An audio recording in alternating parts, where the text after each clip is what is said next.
नमस्कार, सनातन विचार में आपका स्वागत है।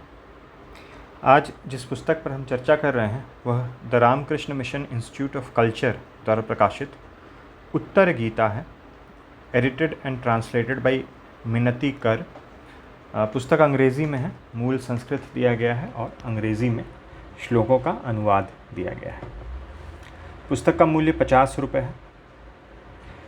ये पीछे जो जानकारी दी गई है वो इंट्रोडक्शन में भी इसी प्रकार की कोई जानकारी है, कुछ जानकारी है तो हम वहीं से देख लेंगे। कुल पृष्ठ पुस्तक में 16 पृष्ठों में इंट्रोडक्शन, विषय सूची, कवर पेज इत्यादि है और फिर शेष जो मूल पुस्तक है वो 88 पृष्ठों में है, 88। Edited and translated by Minati Kar, DLitt Calcutta, PRS Kavya Vedanta Tirtha, former professor of Sanskrit, Indian philosophy, Visva Bharati Santiniketan, Ramakrishna mission institute of culture द्वारा प्रकाशित। गौड़ पादाचार्य का यहाँ पर एक श्लोक दिया गया है, उसका अंग्रेजी में अनुवाद है। For the attainment of my desired goal I take refuge in the self, the entire substratum unfragmented beyond the reach of speech and mind, existence pure consciousness and bliss. पुस्तक के कवर पेज पे यहाँ या यहाँ किसी प्रकार का संकेत नहीं दिया गया है, लेकिन इस पुस्तक में उत्तर गीता के ऊपर जो श्री गौड़ पादाचार्य जी का जो भाष्य है वह भी मूल संस्कृत उसका दिया गया है। प्रिफेस है, उसमें विभिन्न जो गीता ग्रंथ हैं उनमें से कुछ का उल्लेख किया गया है और बताया गया है कि कैसे श्रीमद् भगवद गीता जो है वह प्रमुख है। और फिर सभी गीताओं में बता रहे हैं कि again of all the texts bearing the name Gita, 3 of them namely the Bhagavad Gita, the Anu Gita and the Uttara Gita form a special group popularly known as Krishna Gitas, in which Sri Krishna is the teacher and Arjun is the student. According to Anu Gita, after the Kurukshetra war, Arjun wanted to refresh his memory of the basic teachings of Bhagavad Gita. This then provides the occasion for the exposition of the Anu Gita. लेकिन उत्तर गीता के बारे में कह रहे हैं कि text of Uttara Gita does not provide a context or introduction of any kind, not does it refer at the end to Arjuna's response to the teachings of Sri Krishna. Still, a tradition regarding this text has developed on its own. According to this story, while enjoying the wealth and power of his kingdom, Arjun became attached to the materialistic world. But later, as he became older, detachment awakened in him. He then approached Keshav to impart to him the knowledge of Brahma, knowing which he will be released at once from samsara. The abrupt beginning and end suggests that it had perhaps been composed as an auxiliary work. मतलब ग्रंथ की बात हो रही है कि ग्रंथ में ऐसा प्रारंभ और अंत जो है वो थोड़ा अब्रप्ट है और कोई उसमें कॉन्टेक्स्ट नहीं दिया गया है, ना ही जो अर्जुन का एक तरह से रिस्पॉन्स जो होता है या कोई प्रश्न ग्रंथ के अंत में उस प्रकार का भी कुछ भी नहीं दिया गया है। But it is also considered to be in the class of independent texts, that is a text untraced to any known epic or Purana. तो ये थोड़ा सा उत्तर गीता को लेकर कन्फ्यूजन है। पहले भी हमने चौखंबा द्वारा प्रकाशित वो हिंदी में व्याख्या है, मूल संस्कृत उसमें दिया गया है, श्री गौड़ पादाचार्य का भाष्य भी उसमें है और हिंदी में उसका केवल अनुवाद ही नहीं है, व्याख्या भी है, वो भी पुस्तक देखी है। तो उसकी जो भूमिका थी उसमें सीधे सीधे उसको महाभारत से जोड़ के देखा जा रहा था। हालांकि गीता प्रेस द्वारा प्रकाशित जो गीता गुच्छक है उसमें जो उत्तर गीता है वहाँ भी स्पष्ट रूप से 2 उत्तर गीताएँ दी गई हैं। स्पष्ट रूप से बताया गया है कि जिसमें गौड़ पादाचार्य का भाष्य उपलब्ध है वह उसको महाभारत में अभी ट्रेस नहीं किया जा सकता। Other such texts include the Ashtavakra Gita, Avadhuta Gita and Pandava Gita, जिनको कि किसी एपिक, नॉन एपिक या पुराण में से जोड़ में वो अभी नहीं मिलते, जो अभी उपलब्ध संस्करण है उनमें। Assuming there is some relation between the Bhagavad Gita and the Uttar Gita, we may take the word Uttar to mean later, that is later than Bhagavad Gita. In the Bhagavad Gita, the word yoga has been mentioned several times, but such detailed instructions on this subject are not presented there as they are in the Uttar Gita. So it is supplementary to the Bhagavad Gita in that the element of yoga has been elaborated in the Uttar Gita. However, this point has been contested on the grounds that the approach to yogic practices given in Uttar Gita does not seem to be quite systematic. Though the teachings regarding pranayama of Ashtanga Yoga of the Yoga Sutras of Patanjali have been incorporated in an abridged form in the text, these teachings follow a style of their own. Again, at the end, there is a brief discussion on Kundalini Yoga. फिर यहाँ ग्रंथ के बारे में बता रहे हैं कि it is divided into 3 chapters. Uttara Gita gives answers to Arjun's question on the nature of Brahma, the knowledge of which will release him from the bondage of life and death. According to the lord, the knowledge of Brahma can be realized with the help of bhakti, vairag and yoga, and by constant meditation on tat, which transcends all pluralities and attributes.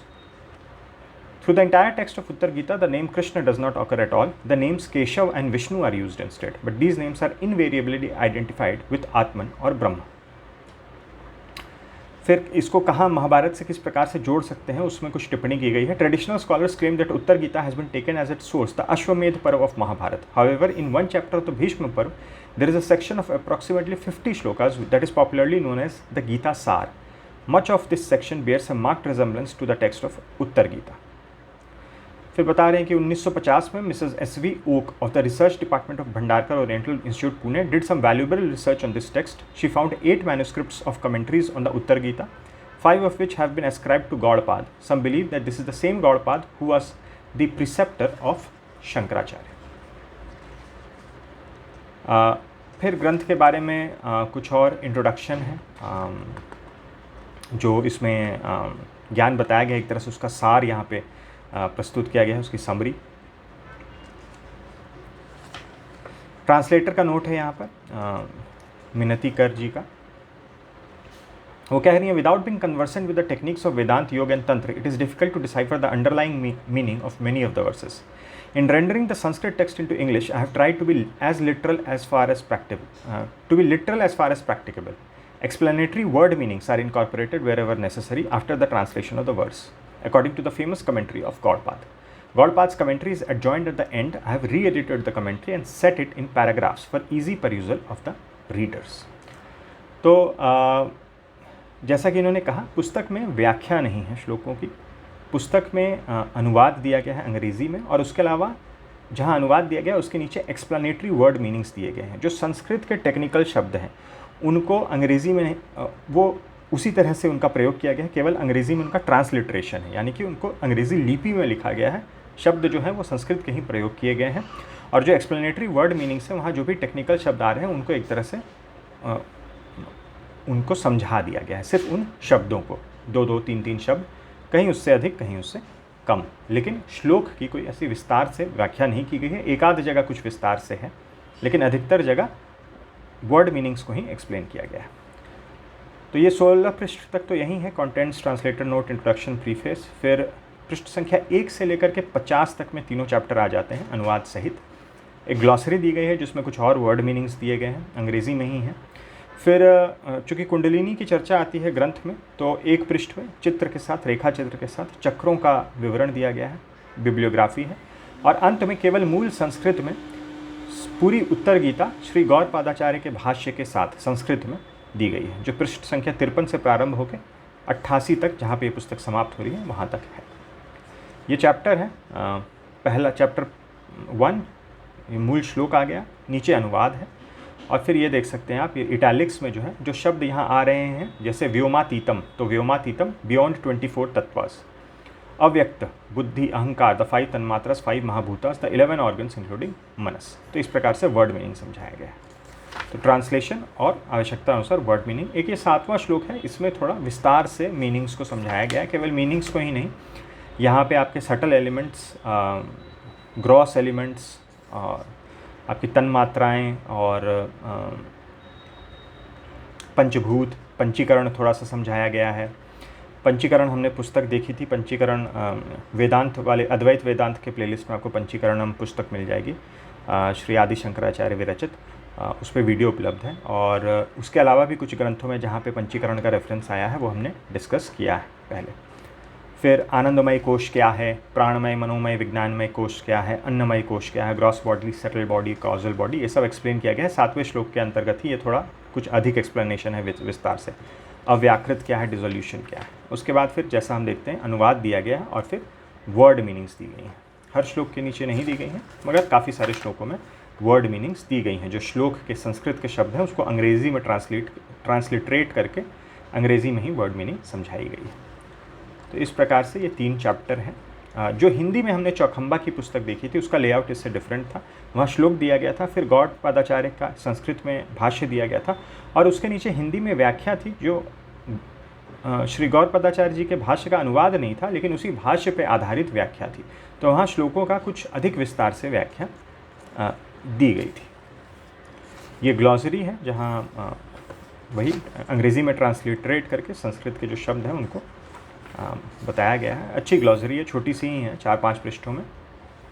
चक्रों का यहाँ विवरण दिया गया है, bibliography. और यहाँ से फिर से उत्तर गीता प्रारंभ हो रही है श्री गौड़ पदाचार्य के भाष्य के साथ। जैसा उन्होंने कहा, भाष्य को उन्होंने पैराग्राफ फॉर्म में कर दिया है, तो जो बोल्ड में है वो मूल श्लोक है। ये तो मंगलाचरण है, यहाँ से पहला श्लोक प्रथम अध्याय का प्रारंभ हो रहा है, और नीचे ये जो संस्कृत में आप देख सकते हैं ये श्री गौड़ पदाचार्य का भाष्य है। तो 53 से लेकर के आपको पृष्ठ संख्या 88 तक ये श्री गौड़ पदाचार्य जी का भाष्य है। तो ये थी कुछ जानकारी the Ramakrishna mission institute of culture द्वारा प्रकाशित उत्तर गीता के संस्करण के बारे में। वीडियो देखने के लिए बहुत बहुत धन्यवाद। मिलते हैं अगले वीडियो में।